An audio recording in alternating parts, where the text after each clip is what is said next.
talk angels and demons today. I'm Andrea St. Amon, and we're coming up on Halloween. And actually, angels and demons are just always a sexy topic. So let's go. I got notes today to keep me on topic, so I don't go too far out in my all my thoughts on this topic.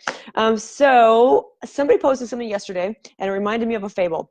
And the fable is this: there were a whole bunch of travelers, and they had a place to go. And let's pretend the place they had to go, the destination was basically Oz. So they were traveling through a foreign land, and they had two sets of guides that they could choose from. They could choose from a set of guides that looked angelic, and their faces couldn't really be seen, but they were hooded and all this white glowing, and they just felt so good. And the other set of guides were covered in black, and their faces also couldn't be seen, like black hoods. They were quite fearful. So of course the travelers choose the white glowing guides. So the travel caravan sets off, and right away the folks with the angelic creatures they're suddenly standing on the edge of a canyon, and they have to crawl down the steep canyon walls. Well, the folks with the demonic looking beasts kind of float up in the air. So the people with the angels are like, why can't you, I mean, you're angels, you can fly, why can't we fly like them? Why do we have to go into the canyon? Well, the guides didn't answer, and by that time it's too late to join the other caravan. They're off in the sky and running. So our folks have to go down into the canyon, and at the bottom of the canyon there is a rushing river that is full of rapids, and it's cold, and the angels start swimming across. And the people are like, are you serious? We have to swim across this river? We might not even make it. And they look way up into the sky, and they see the folks with the demonic looking creatures are floating away, and they're floating out of sight. So our folks have to jump in the river. They barely make it across. They get across, and now what do they have to do? They have to scale up the other canyon wall. So they do it. They reach the top of the canyon wall. They have to cross a desert. And they're crawling and crawling and crawling across this desert. They finally reach the end of the desert, and now there's a final mountain they have to climb, and it's a forested mountain, and the snow starts to fall.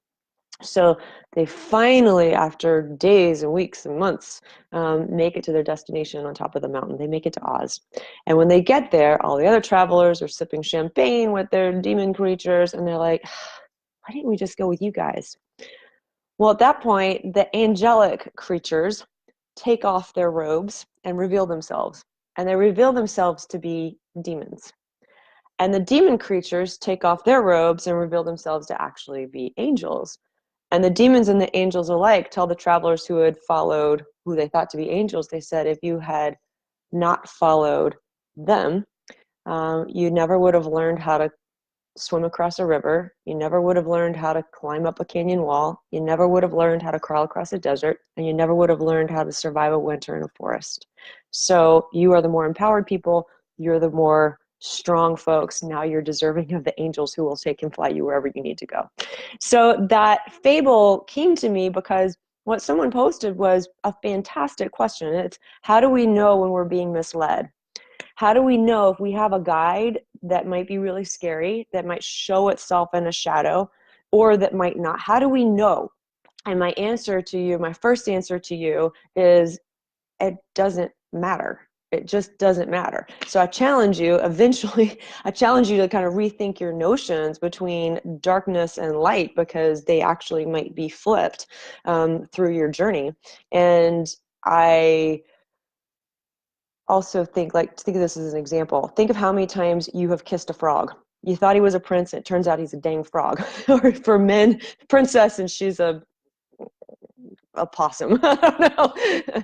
How many times does that happen? And eventually you keep kissing the frog, you keep kissing the prince or whatever, and you start to realize, I don't care what you look like, I know you're a frog, and I'm going to kiss my real prince over here. So eventually you learn to trust your experience, and experience is where it's at. Experience is how we know, what are we being misled, or actually are we being pulled into a new experience that we have something to learn from. So your demons and angels are always probably going to be a little bit intermixed. So I tease it apart a little bit more, I'm not going to talk more on angels and demons in a biblical sense or in a theological sense, because there's a lot of amazing Christian metaphysicists out on the internet, and some are in our group, and they know a lot more about the Bible and angels and demons than I do. So I want to keep going with this on a philosophical sense, in a way that you can actually bring it into your real life today and what you're feeling. And I will tell you, I have never met anybody who honestly experienced an angelic encounter who the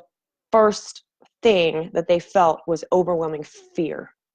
So most of us associate fear with something bad. We associate fear with something to run away from. Well, why would you run away from the angel? But it's fearful because they're so overwhelmingly powerful. And an angel is not going to pat you on the head and be like, oh, you're doing a great job.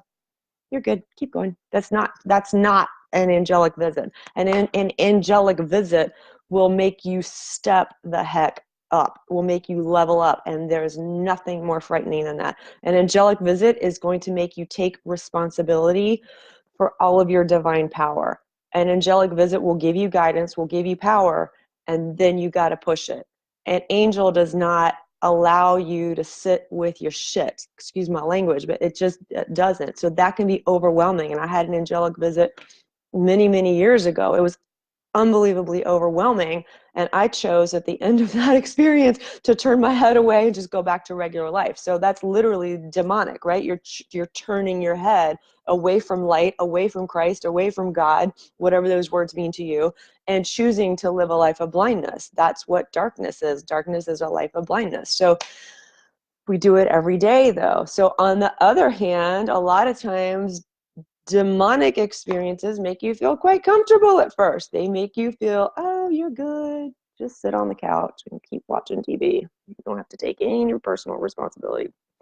But taking that further, eventually, what does a demon do? What are demons in folklore? What are demons in all sorts of philosophy? What are demons designed to do? Demons are designed to bring out the worst in us. They are designed to reveal our weaknesses, and we don't want to go there. We never want to go. We never want to see our ugly side, but that's what they're there for.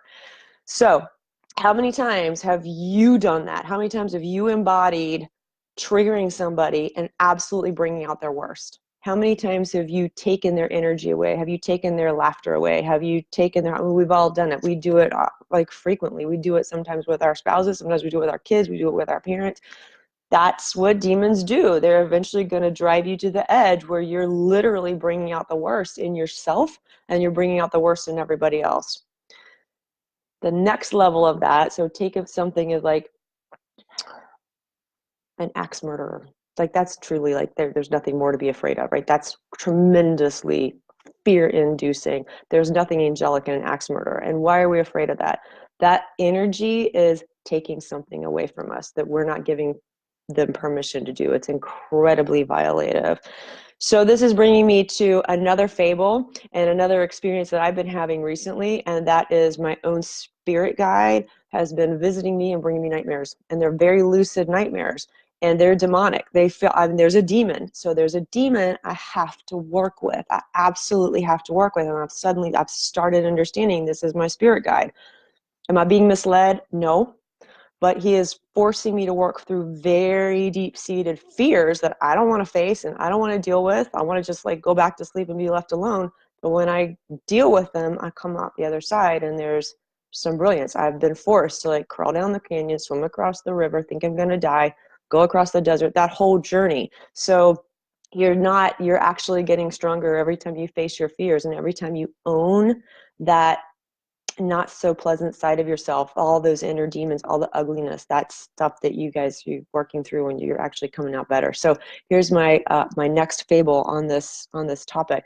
And I think there's a very similar fable that exists in pretty much every religion or every teaching that we know of. But the version I'm going to give you is a Tibetan one. And so there's a Tibetan monk who's living very happily up in his cave, been meditating there for years, and he's quite saintly. And he's out one day and he comes back and demons have taken over his cave, like gory, awful demons. And they're showing themselves as heads, like bulging eyes, and they're wanting to eat him up. And they're all in his cave. So his first teaching is you have to fight your demons. So he is fighting and he's punching and he's got baseball bats and rocks. And well, I guess he didn't have a baseball bat in Tibet in the cave, but go with me. He's fighting his demons. And what happens? They multiply. Now they're an army of demons living in his cave and out all around his cave. So he had to take a breath and he said, okay, I know better than this. I'm a monk. I know better than to fight.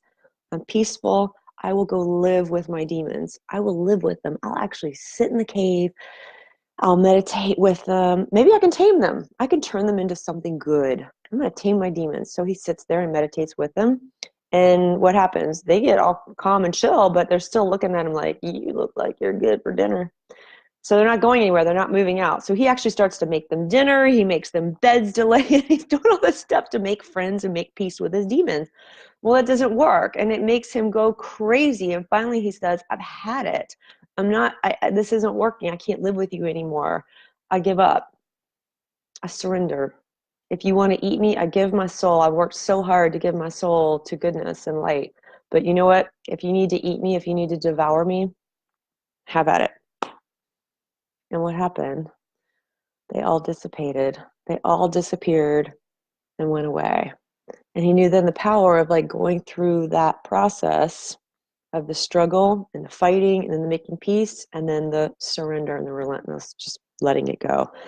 So I know all this is scary. Angels are scary, frankly. Angels are scary. Demons are scary.